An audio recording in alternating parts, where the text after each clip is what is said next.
A vigorous cold front is set to sweep over southeastern parts of the country as we round out the working week.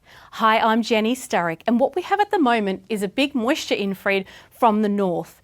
We're seeing that focus through South Australia, Victoria and parts of Tasmania as well. Now, in addition to enhancing the shower activity, we are focused on some areas of severe storm activity today.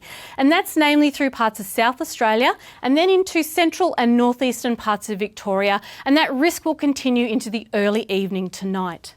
Now tomorrow we will see a colder air mass sweep over southern parts of the country. Now that will lower the snow level for Tasmania, so the odd chance of an isolated flurry about peaks can't be ruled out. It also will bring the risk of some small hail with shower activity through western parts of Tasmania and down along the southwest coast of Victoria. Now, in addition to this, we'll also see the focus of the moisture shift into New South Wales, and that will see the enhancement of the shower activity and also draw the chance of the severe thunderstorms into New South Wales tomorrow.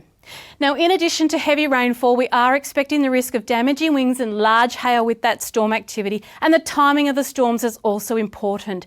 During the late afternoon, early evening, when we're doing the school pickup and also looking to knock off and start the weekend, that is when the key time for those severe storms is expected to peak.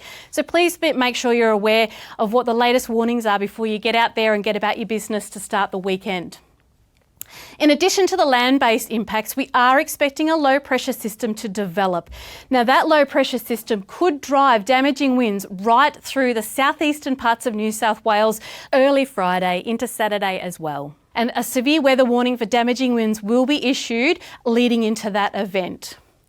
In addition to that, the 3-day rainfall totals are also of note, enhanced across northeastern parts of Tasmania, as well as the eastern parts of Victoria and southeast New South Wales, where rainfall totals across the 3 days could be in excess of 50 to 100 millimetres.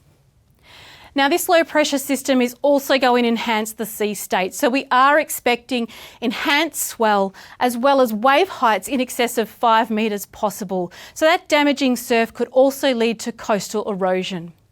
With so much severe weather around, from severe thunderstorms to the damaging winds and local flash flooding associated, as well as the coastal erosions, it's really important that you stay up to date with our latest forecasts and warnings.